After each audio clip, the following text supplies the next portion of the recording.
Welcome to this video about autism. Autism is described as a spectrum. This means that autistic people can have very different strengths, needs, and ways of experiencing the world. No two people are exactly the same. What feels true for you may not be true for someone else. Because this is a UK-based platform, some of the words used here may be different from the terms used in other countries. It is normal for language around autism to vary depending on where you are. Autism, just like everything else, can occur alongside other conditions. For example, some autistic people also have ADHD, anxiety, personality disorders, depression, intellectual disability, or dyslexia. Others do not. This can shape experiences and presentations in different ways. All of these are valid ways of being autistic. Feel free to discard any information that does not apply to you or that you do not directly relate to. Before we proceed, it's important to remember that all of these are human traits, and having one or two of them doesn't mean you're autistic. What matters is the intensity, frequency, impact, and combination of these traits, how strongly they show up, how often they happen, how much they affect your daily life, and how they overlap. If these traits consistently influence how you think, communicate, or experience the world, you may relate more closely to the autistic experience. This video isn't a diagnostic tool, it's for information and education only. But, if you are relating quite strongly with a lot of the information here, and it is causing challenges in your daily life, you just may want to seek professional guidance. Before we go any further, let's take a moment to talk about some of the words that are often used to describe autistic traits, things like rigid, repetitive, predictable, and restricted interests.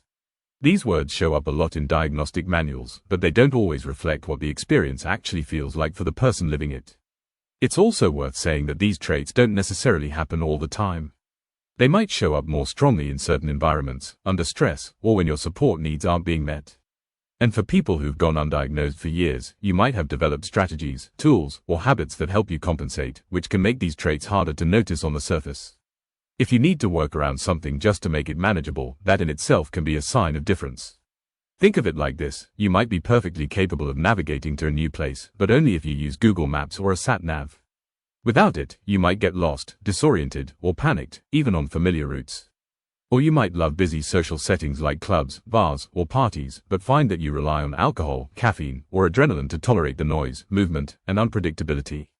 These are examples of strategies, ways you've built to function in environments that aren't naturally comfortable for your brain. Let's look at what some of these words really mean in context. Rigid is often used negatively, but in reality, it usually means needing structure, clarity, or predictability to feel safe and function well. You might have strong preferences for how things are done, or find it uncomfortable when plans change suddenly. This doesn't mean you never adapt, but adapting might take more mental effort or energy than people realize. For example, if a work meeting changes time or a friend cancels last minute, your brain might need time to reorient. You might not even appear outwardly upset, but internally it can feel like everything needs to be mentally rearranged before you can settle again. It's also common to have certain ways of doing tasks that feel right. Even small changes, like a different brand of soap or someone rearranging your kitchen cupboards, can throw things off balance. What looks like rigidity from the outside is often about maintaining a sense of control in a world that can feel unpredictable or chaotic. Repetition can look different for everyone. It might include movements, like rocking, tapping, or pacing, speech patterns, repeating phrases or words, or thought patterns, looping ideas or mental rehearsing. These behaviors often serve a purpose: to self-soothe, process information, regulate energy, or make sense of something complex. You might repeat something because it feels grounding. The rhythm, the sound, or the familiarity can create a sense of calm when the world feels too loud or unpredictable. Repetition can also show up cognitively, for instance, replaying conversations to understand what happened, or rechecking messages multiple times before sending them to make sure the tone is right. For many autistic people, repetition brings comfort, consistency, and a sense of balance. It's not meaningless or purposeless. When these behaviors are blocked or discouraged, anxiety or distress can increase, not because of defiance, but because the person loses an important self-regulation tool. Predictability or a preference for sameness. A preference for sameness is not about refusing change altogether, it's about needing stability to feel safe and think clearly. When you know what to expect, your brain doesn't have to stay on high alert for the unexpected. Predictability allows your nervous system to rest. You might eat the same meals, follow the same routes, or use the same shops because it reduces decision fatigue and sensory uncertainty. Change itself isn't the issue, it's the unpreparedness or unpredictability of it that can feel disorienting. For example, if someone changes a plan at the last minute, you might still go along with it, but you could feel unsettled or anxious without knowing why. Even enjoyable surprises can be overwhelming if they happen suddenly or require a quick emotional shift. This preference for sameness is often an attempt to manage energy and maintain a sense of control. It's a form of self-preservation, not stubbornness. Restricted interests is another clinical term that doesn't quite capture the depth of what it means. It usually refers to having intense, focused, and often long-lasting interests that bring joy, purpose, and identity. These interests can be anything from trains or astronomy to psychology, skincare, fashion history, or even a specific TV show or celebrity. The intensity might look unusual to others, but to you, it's a deep form of connection and curiosity. You might be able to talk for hours about something you love, or notice details others overlook. But these interests can also create challenges. When you have to switch away from them, it can feel abrupt or even painful. You might also find that you hyperfocus on your interest at the expense of other tasks, or that people misunderstand your enthusiasm as too much. These interests are not a limitation, they're a reflection of how your mind engages deeply. The challenge comes when life requires you to constantly shift away from what feels natural and meaningful, or for example, when it causes challenges in communication or socializing because you find it really difficult to speak about anything other than your special interest or subject. It can also open up into other areas of your life. When something is not related to your special interest, you might find that you have much less motivation to complete it. While this again is entirely human, the intensity and impact it has on your daily life is what is observed here. Now, let's have a look at the specific traits. Remember, this is not an entire list. Lack of eye contact. Now this one doesn't mean you are unable to use eye contact. For some that may well be the case, but for many, it shows up more in the feeling that you experience when giving eye contact. You may feel distracted, uncomfortable or uneasy, and feel more comfortable speaking while looking away. You may be aware of how long you've been giving eye contact, or make a conscious thought to control how long you do this for. You may even give excessive or intense eye contact. You might be looking at mouth and nose areas and avoid eye contact altogether and not even notice it. Literal interpretation. This is often explained as autistic people not understanding metaphors, but that's an oversimplification.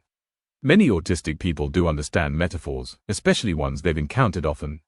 The difference lies in how meaning is processed. You might interpret words based on their literal or dictionary meaning first, and then have to consciously check for hidden or contextual meanings.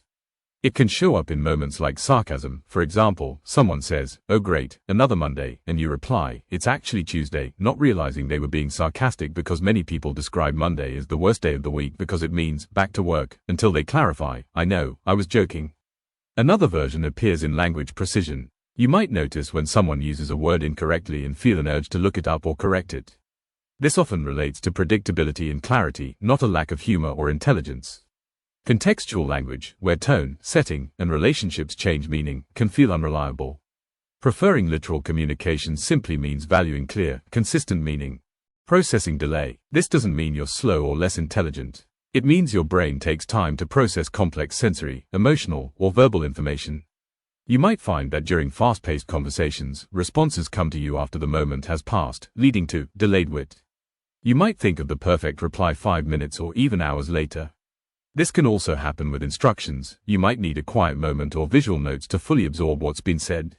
Some people interpret this as being quiet, shy, or uninterested, when in reality you're simply processing deeply.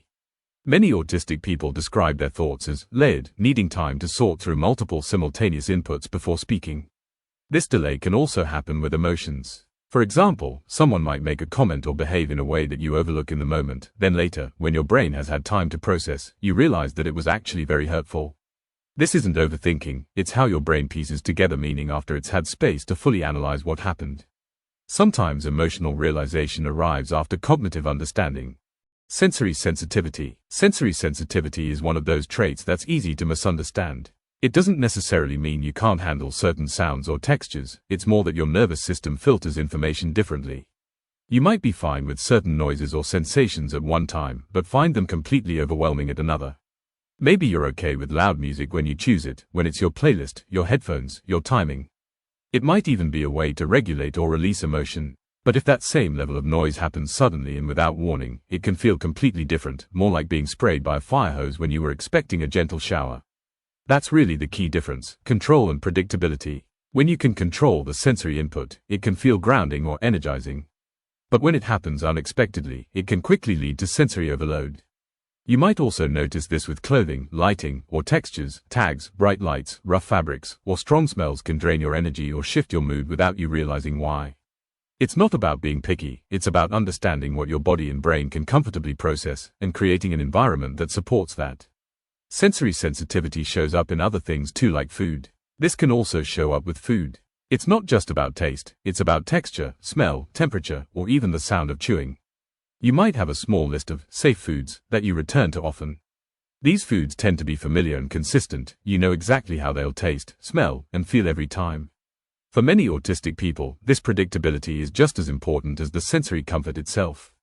When food is different from what you expected, it can cause a sudden wave of discomfort or even distress, not because you're being fussy, but because your brain was prepared for one sensory experience and got another.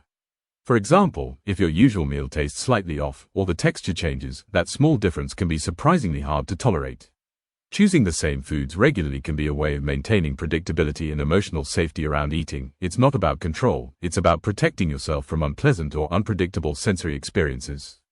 Masking and camouflaging. Masking means consciously or unconsciously changing your natural behavior to appear more socially typical. You might copy facial expressions, speech patterns, or interests to fit in. For example, you might rehearse jokes or responses before a social event, force eye contact even when it feels uncomfortable, or mirror how others sit, speak, or react.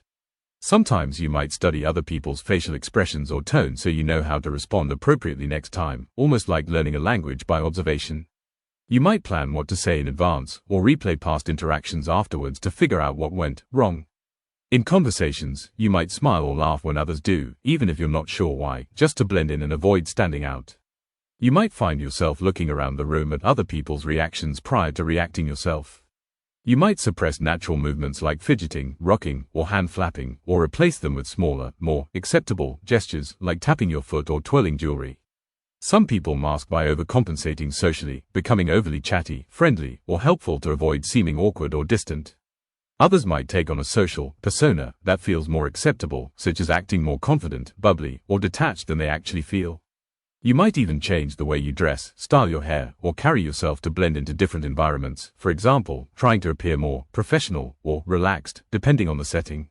Masking can also mean hiding distress, forcing yourself to stay in overstimulating environments, pretending to be fine, or delaying meltdowns until you're alone. Over time, masking can make it hard to know what's genuinely you and what's learned behavior. It can cause fatigue, anxiety, and a sense of disconnection from your real self. It's important to understand that masking isn't deception, it's a form of self-protection. It often develops early in response to bullying, misunderstanding, or exclusion. Many people don't realize how much they've been masking until they experience the relief of being around other autistic people and feel, sometimes for the first time, allowed to just be, without performance or pressure.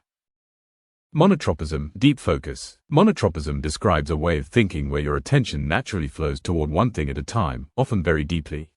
It's not about being obsessed or rigid. It's about how your brain prefers depth over breadth, immersing fully in what feels meaningful until you've explored it completely. When something captures your interest, everything else can fade into the background. It's not that you're ignoring people or responsibilities, it's that your attention system has tuned in so strongly that switching away feels physically uncomfortable. You might lose track of time while working on a project, researching a topic, or perfecting a creative idea. Hours pass like minutes, and then suddenly you notice you haven't eaten, stretched, or replied to messages.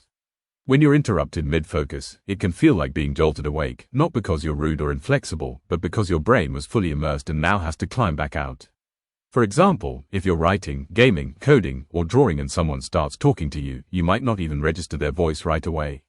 Your attention isn't divided, it's laser-focused. Monotropism can also show up in smaller, everyday ways. You might need to finish reading a chapter before you can put the book down, or complete a certain task before you feel able to start another. It can mean struggling to juggle multiple things at once, like cooking while talking, or handling household chores while listening to someone. Even something simple, like being halfway through a thought and someone changing the topic, can leave your brain blank for a moment as it tries to reorient itself. In school or work, this might look like being completely absorbed in a subject you love while struggling to maintain focus on tasks that don't spark interest. You might spend hours researching a niche topic in great detail, remembering every variation or date, but forget to answer a message or complete an unrelated task.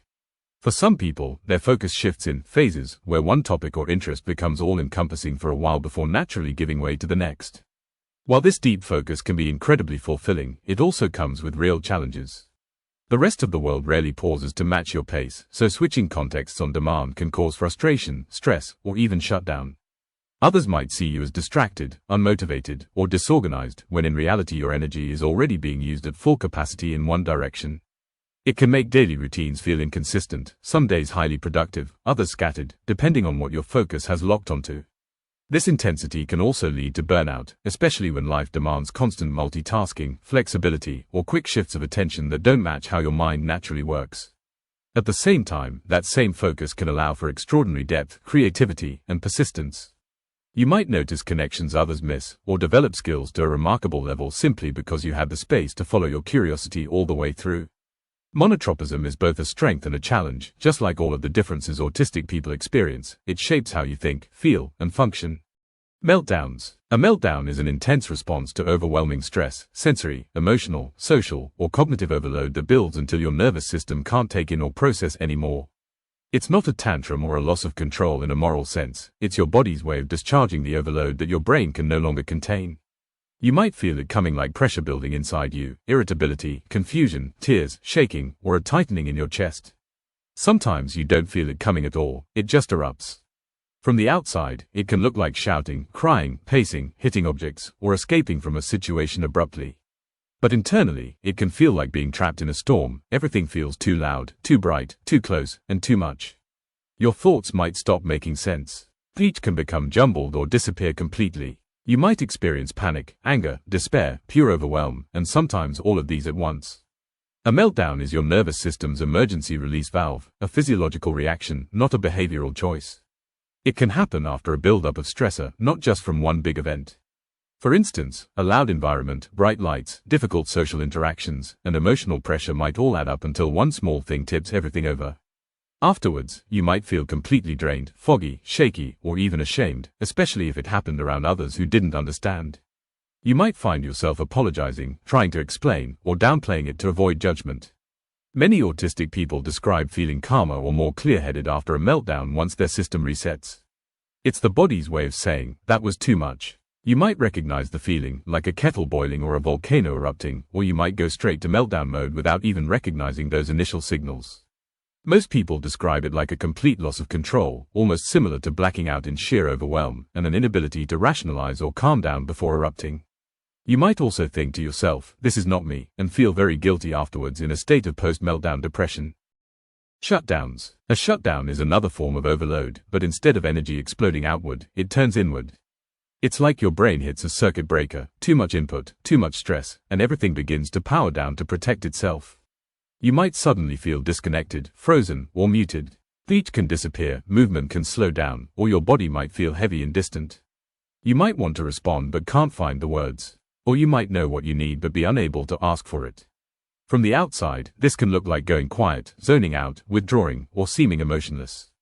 Inside, though, there's usually intense overwhelm. You're still feeling everything, just unable to express it. Shutdowns can happen gradually, after long periods of masking, stress, or sensory strain, or suddenly, after an acute event. They can last minutes, hours, or even days, depending on how depleted you are. During that time, tasks that normally feel easy might feel impossible, replying to messages, eating, thinking clearly, or even moving around. Some people experience what's called functional shutdowns, where you can still appear to function outwardly but inside you've gone into autopilot. You might complete tasks mechanically while feeling numb or detached. Afterwards, you might feel exhausted, flat, or emotionally distant. Sometimes it takes days before you feel fully back online. The key difference between meltdowns and shutdowns is expression. Meltdowns are outward, visible, and explosive. Shutdowns are inward, silent, and implosive. Autistic burnout. Autistic burnout is a state of physical, emotional, and cognitive exhaustion that builds up over time, usually after long periods of pushing yourself to meet expectations, mask your differences, or cope with ongoing stress and sensory demands. It's not just being tired or stressed. It's what happens when you've been running on empty for too long, and your brain and body finally stop being able to compensate. You might feel like everything suddenly takes more effort, speaking, thinking, moving, or making decisions. Even small tasks can feel like climbing a hill in wet cement. You might find yourself avoiding things you normally enjoy because they suddenly feel overwhelming or pointless. You might lose skills or coping abilities that usually come naturally, for instance, forgetting words, struggling to follow conversations, or losing the ability to mask or multitask. You might notice increased sensory sensitivity, noises that were fine before suddenly hurt, clothing feels rougher, or you can't tolerate light or temperature changes the way you used to. For some people, burnout shows up as mental fog, feeling detached, slow, or like your thoughts have to move through thick syrup before they make sense. You might find yourself crying easily, feeling fragile, or zoning out for long stretches. You might also notice changes in your executive functioning, difficulty planning, prioritizing, keeping track of time, or starting things even when you want to. Emotionally, burnout can make you feel numb, hopeless, or disconnected from things that normally matter to you. You might start avoiding social contact because conversations feel like too much effort, or because you can't keep up with small talk or facial expressions. Some people describe it as running out of mask. You can no longer maintain the social performance that used to get you through daily life. Physically, you might feel heavier, slower, or uncoordinated. You might sleep far more or far less, lose appetite, or crave only safe foods. You might notice you get sick more easily or that existing health conditions flare up because your body is under constant strain. Unlike temporary exhaustion, autistic burnout doesn't fix itself with a single night of sleep or a weekend off. It's more like a full system crash, your body's way of forcing rest after years of working against your natural rhythms. Some people reach burnout gradually, after years of overextending, while others hit it suddenly, often after a major life change like a new job, moving house, or sensory overload combined with social stress. For people who were undiagnosed or masking for decades, burnout can feel like everything that used to work stops working at once. You might wonder who you are without your coping strategies, or feel like you've regressed. You might feel like you've lost confidence or competence in areas you used to handle easily, remembering names, managing work, staying organized, or maintaining relationships. You might feel like you've shrunk, avoiding environments or tasks that used to feel manageable. You might also feel misunderstood. People might tell you you're just burnt out from work, or that everyone gets tired, but you know deep down that this is different. Autistic burnout often comes from years of unmet needs, masking, and cumulative overload, not from weakness, but from sustained effort without recovery. It's your body's way of saying, this level of demand is not sustainable. Executive function differences. Executive functioning describes the mental processes that help you organize, plan, start, switch, and complete tasks. For autistic people, these processes can work differently, not because of laziness or lack of motivation, but because the brain's activation system doesn't always engage on demand. It's like knowing exactly what to do, but the signal to start doesn't reach your body when you expect it to. You might feel like you're stuck at the starting line, aware of everything that needs to be done, but unable to begin until something suddenly clicks. You might find yourself watching time pass, thinking about getting up to shower, replying to an email, or making food, but feeling physically unable to move until the right internal spark appears. You might also notice that once you do start, it's hard to stop. Tasks can go from impossible to unstoppable, what some people call task inertia. Planning can also be a struggle. You might be great at big picture ideas but struggle to turn them into step-by-step actions. You might feel like your brain is running multiple tabs at once, all competing for attention, making it hard to know which one to focus on. Switching between tasks can feel like trying to change gears without a clutch. Every shift is jarring, and it takes time to settle again. You might forget simple things like where you put your phone, what you walked into a room for, or whether you replied to a message, even though you're fully capable of remembering complex systems, facts, or details about your interests. You might find that your environment heavily affects your ability to function. For example, you can clean one person's house easily but can't clean your own. You can focus in a classroom but not at home. Sometimes you can complete complex tasks in one setting but not another, and it's confusing because even you can't explain why. You might feel like you live in cycles of extremes, all or nothing. One week you're productive and organized, the next you can barely keep up. This inconsistency can make you doubt yourself, especially when others interpret it as unreliability. Deadlines, pressure, or accountability might temporarily unlock your executive functioning. You might suddenly complete everything in a rush, but that often comes at the cost of exhaustion afterwards. You might also rely on external structures, reminders, alarms, routines, checklists, or apps to create momentum, because relying on internal motivation alone doesn't always work. It's also common to experience decision paralysis, especially when faced with too many options. You might spend hours choosing a meal, a route, or a starting point, because every choice comes with too many variables to mentally sort through. In those moments, it's not that you don't care, it's that your brain is trying to find the right, almost efficient path before acting, and that process can get jammed. Executive functioning differences can affect every area of life, from managing work or studies to maintaining hygiene, relationships, and routines.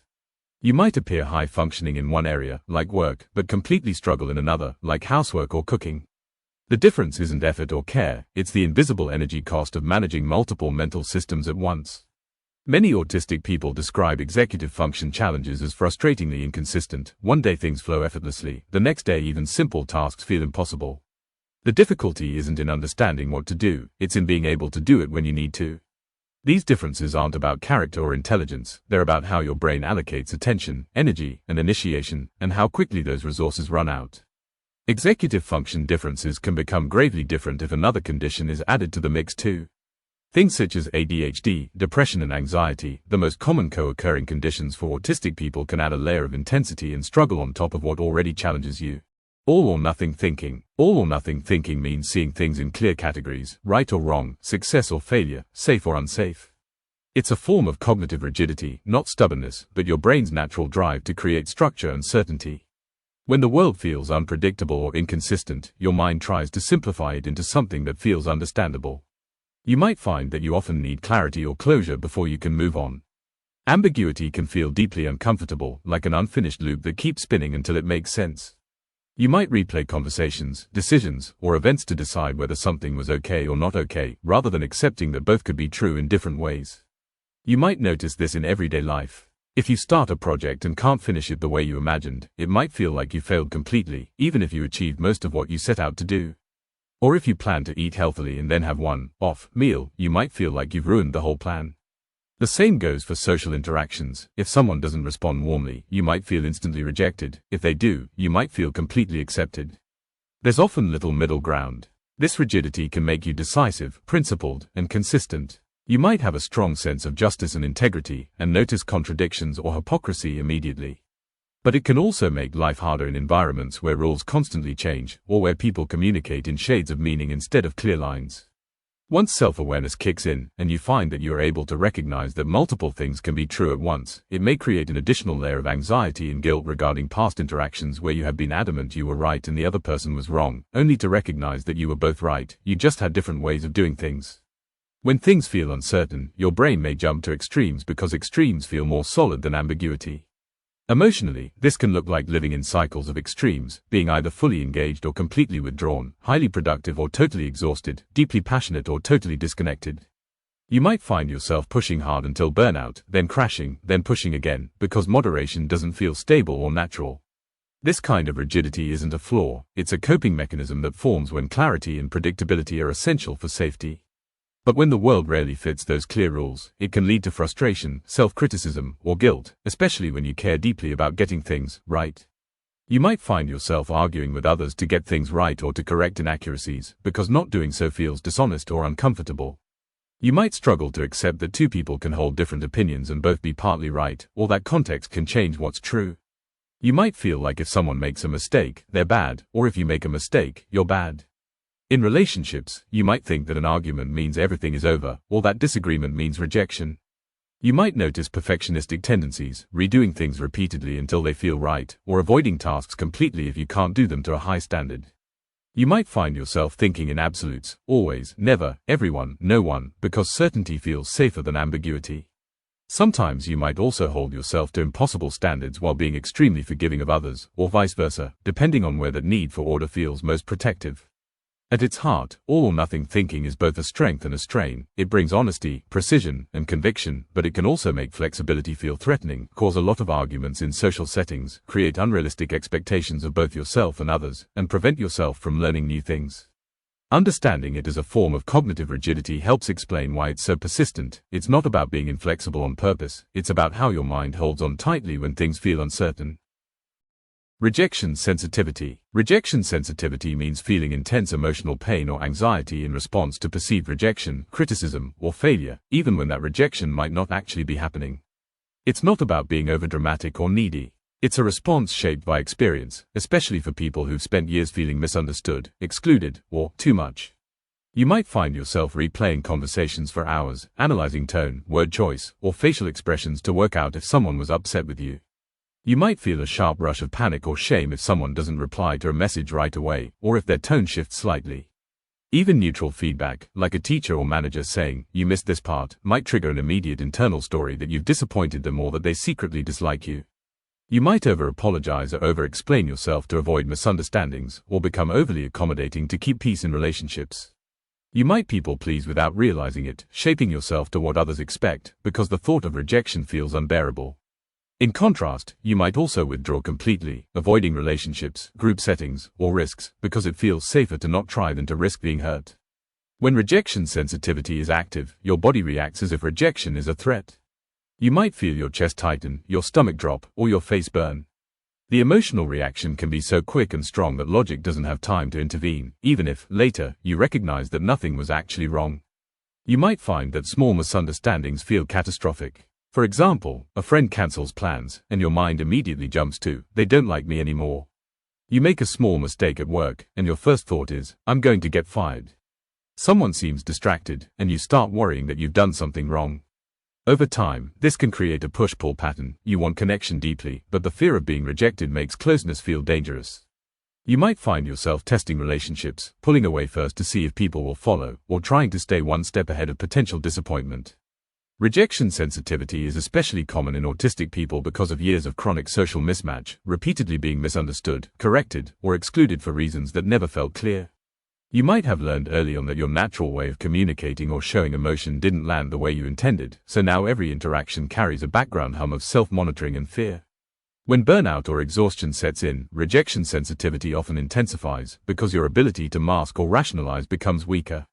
You might find yourself crying unexpectedly, misreading messages, or feeling like everyone is against you, not because you believe it logically, but because your emotional system is on high alert. It's important to know that rejection sensitivity doesn't just come from fear, it also comes from caring deeply. You value connection, fairness, and belonging so much that disconnection hits harder. That intensity can make relationships feel both beautiful and painful. When you feel safe, you attach deeply. When something feels uncertain, it can feel like the ground has disappeared beneath you. You might notice that your mind tries to prepare for rejection, expecting it before it happens so it hurts less.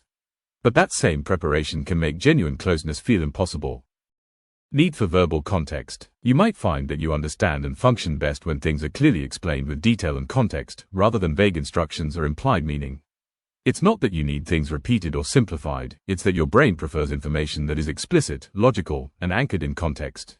You might feel uneasy when someone gives an instruction like, "Can you just sort that out," without explaining what that means, what the goal is, or how it fits into the bigger picture. You might want to know why something needs to be done, or how each part connects to the rest, before you can begin. Without that verbal context, the task can feel incomplete, confusing, or even impossible to start. For example, being told, "Just be yourself," might sound unhelpful because it lacks definition. What does that actually mean in this situation, with these people, right now? You might find yourself asking clarifying questions. What do you mean exactly? Can you give an example? Or, what's the goal here? Other people might misinterpret this as challenging them or being difficult, but for you, it's about trying to reduce uncertainty and ensure understanding. Your brain tends to build meaning through precision. If something is too open-ended, it can feel like trying to assemble a puzzle without the picture on the box. This need for verbal context often extends to social situations too. You might prefer when people say what they mean directly, instead of hinting or expecting you to infer their mood, preferences, or expectations. For instance, if someone says, "I'm fine," but clearly isn't, it can leave you unsure whether to take their words literally or interpret tone and body language instead. That ambiguity can create anxiety because there's no clear rule to follow. You might notice that unexpected feedback or ambiguous comments sit uncomfortably in your mind. If someone says, "We'll talk later," or "I need to speak with you about something," your brain might instantly start scanning for context. What did I do? What do they mean? Is it good or bad? Without that missing information, your mind may fill in the blanks with worst-case scenarios, not because you're pessimistic, and you might also be pessimistic as well, but because your brain is trying to find certainty in uncertainty. When people communicate clearly, giving reasons, explaining what they mean, outlining steps or expectations, you likely find it easier to relax, focus, and perform well. In contrast, vague language, indirect feedback, or open-ended tasks can feel disorienting or frustrating. You might freeze, overthink, or delay starting until you've gathered enough verbal information to feel secure in what's being asked. This need for clarity doesn't mean you're pedantic or controlling. It's about safety through understanding. Your brain feels calmer and more capable when things are spelled out, because then you can predict what's coming next. You might notice this pattern in relationships, too, wanting direct reassurance or explicit emotional communication.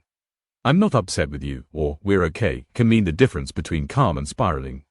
That desire for verbal confirmation isn't neediness, it's a way of finding stability in a social world that often relies on hints and subtleties instead of clarity. This trait can be a great strength. It makes you thorough, transparent, and reliable. You value understanding over assumption and accuracy over guesswork. But it can also be misunderstood. Others might see your clarifying questions as overthinking or criticism, when in reality you're just trying to make sure everyone's on the same page. You might find that you spend a lot of mental energy interpreting tone, context, and subtext that others take for granted. You might also find that you prefer written communication over verbal exchanges, not because you dislike conversation, but because writing gives you time to process, reread, and confirm meaning. Spoken words can feel fleeting, and tone or intention can easily get lost. Group conversations may be especially tricky. When multiple people talk at once or switch topics quickly, you might miss context and feel left behind, unsure when to jump in or what's being implied. You might also notice that you remember the literal words people say, rather than the intention behind them. This can make it confusing when someone later says, "That's not what I meant," because your brain holds on to what was actually said. You might find yourself revisiting conversations long after they've ended, trying to decode hidden meaning or wondering if you missed something unsaid. Flat or different affect means that your outward emotional expression, your face, tone, or body language, doesn't always match what you're feeling inside. You might feel strong emotions, but they don't always show up in a way that other people recognize. For example, you might feel deeply interested or excited, but your face stays neutral, or your voice sounds monotone. People might assume you're bored, sad, or tired when you're actually relaxed, focused, or just thinking. You might have a neutral expression when you're concentrating, even when you're enjoying yourself. Or you might have an expression that looks serious or angry when you're just resting your face. Some people experience the opposite. Their tone or expressions might come across as more intense or animated than the situation calls for, even though it feels natural internally. You might notice that your tone sometimes sounds blunt or flat, especially when you're tired, overloaded, or trying to focus on what you're saying. You might find that when you do try to express emotion, it feels forced or unnatural, as if you're performing something instead of showing it naturally. You might only realize after a conversation that you sounded uninterested, upset, or short, even though that wasn't how you felt. People might ask, "Are you okay?" or "Why are you upset?" when you're perfectly fine, or assume you're not listening when you're actually paying very close attention. You might find you use words to show emotion rather than facial expressions or tone. For example, you might tell someone you're happy instead of showing it.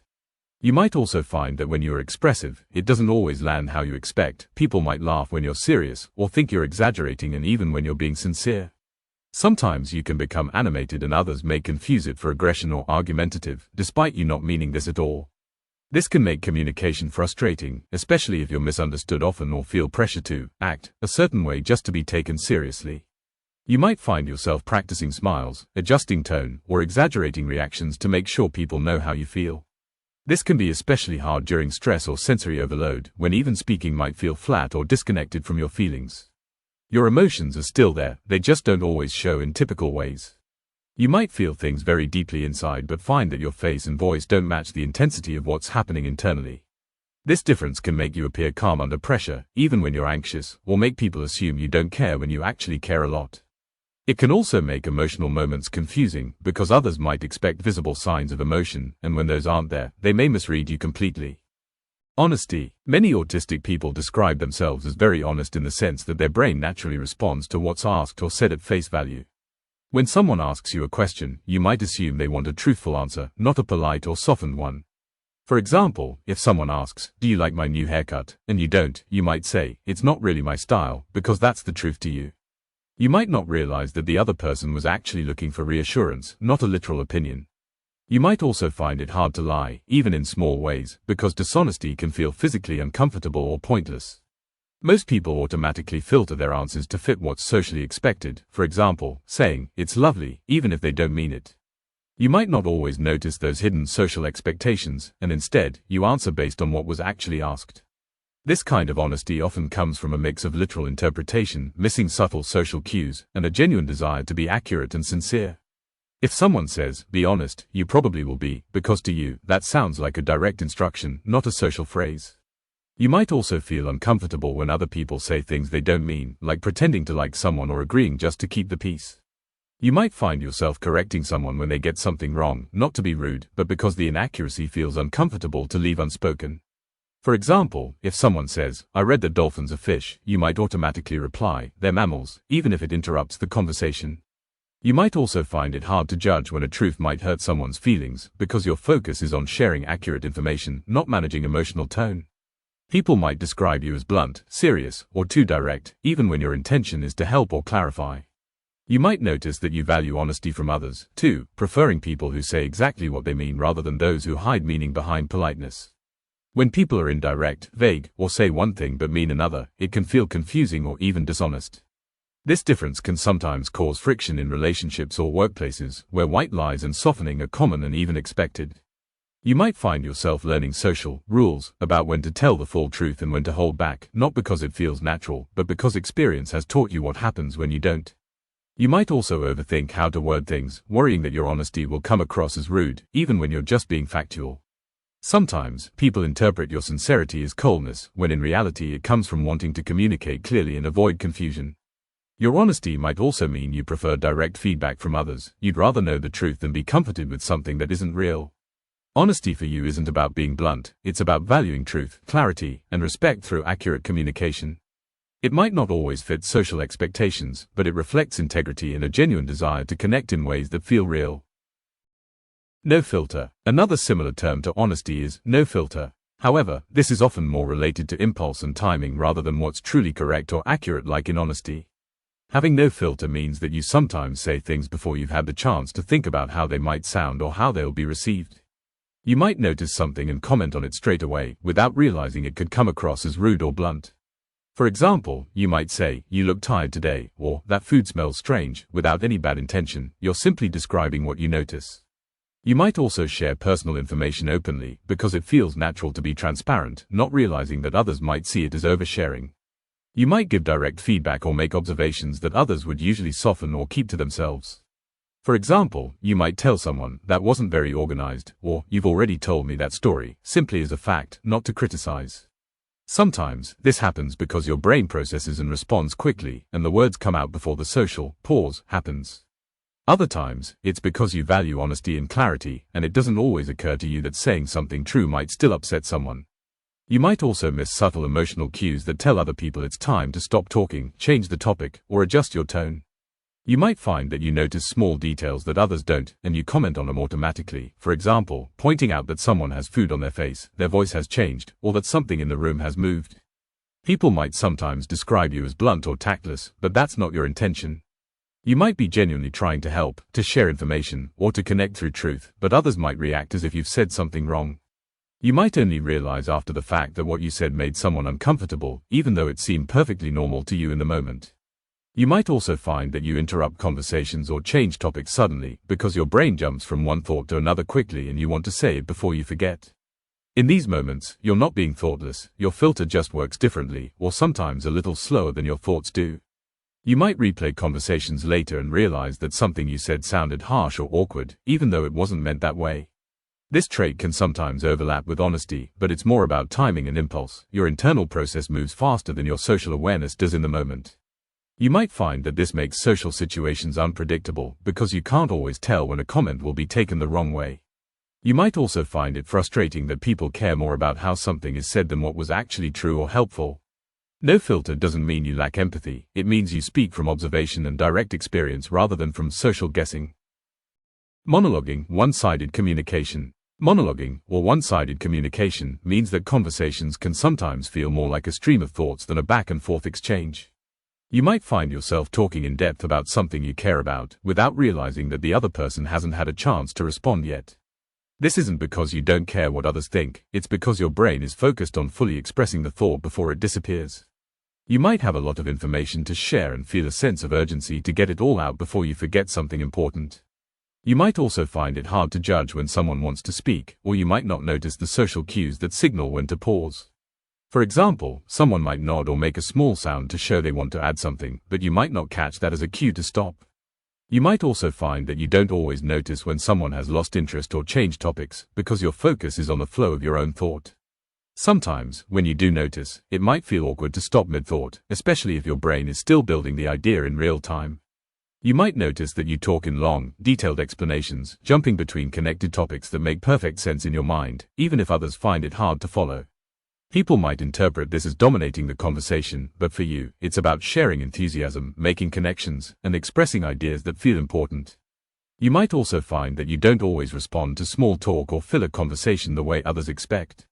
For example, someone might say, "Gee, our weather today," and you might respond with a detailed explanation about climate patterns, rather than a simple, "Yeah, it's nice." Sometimes, this style of communication happens because small talk feels meaningless, while deep or topic-based conversation feels natural and genuine. You might also find that you go quiet in conversations that feel surface level or unpredictable, but talk a lot when you're comfortable or excited about a subject. People might describe you as talking at them rather than with them when you're actually trying to share connection through information. You might find yourself accidentally interrupting someone because your brain makes a connection and wants to add it before the thought disappears. You might notice that when you're passionate about something, time passes quickly, and it's only later that you realize you've been talking for a long time. You might also find it difficult to start conversations, but once you're in one, especially about an interest, it can be hard to stop. You might later replay conversations in your head and worry that you talked too much or didn't ask enough questions, even though it didn't feel that way at the time. This trait isn't about being self-centered, it's about how your brain organizes information and communication. You connect through sharing knowledge, insight, and ideas, rather than through the unspoken back-and-forth rhythms that other people rely on. Working memory differences. Working memory is the ability to hold and use information in your mind for short periods while you're doing something else. You might find that you can remember things in incredible detail long-term but struggle to hold smaller pieces of information in the moment. For example, you might walk into another room and instantly forget what you went there for. Or you might lose track of what you were saying mid-sentence, even though you knew exactly what you wanted to say a moment ago. You might also struggle to follow multi-step instructions, not because you don't understand them, but because your brain can't hold all the steps at once. For example, someone might say, "Go upstairs, grab your shoes, and bring down the laundry," and you remember the first part but forget the rest. You might find yourself needing to write things down, set reminders, or say steps out loud to keep track. You might also find that when you're interrupted mid-task, it's difficult to pick up where you left off, almost like your brain's tab got closed. You might have to reread things multiple times because the information doesn't stick the first time through, especially when you're tired or distracted. You might notice that you forget small, short-term things like names, dates, or appointments, while remembering exact details from years ago perfectly. You might remember a random fact or image vividly but forget what someone told you just seconds earlier. This can make people assume you're careless or not listening, when in reality, your attention and memory just work differently. When your brain is busy processing something complex, it can be hard to hold onto unrelated information at the same time. You might find it hard to keep a conversation thread if someone adds too many ideas or details too quickly. Your brain can only keep so much in focus at once. You might find that you can hold information much better when it's visual, written down, or connected to something meaningful to you. You might also find it easier to remember the what than the when you recall that something happened, but not when it happened, or in what order. This can make planning or organizing tasks tricky because your sense of sequence doesn't always line up with time passing.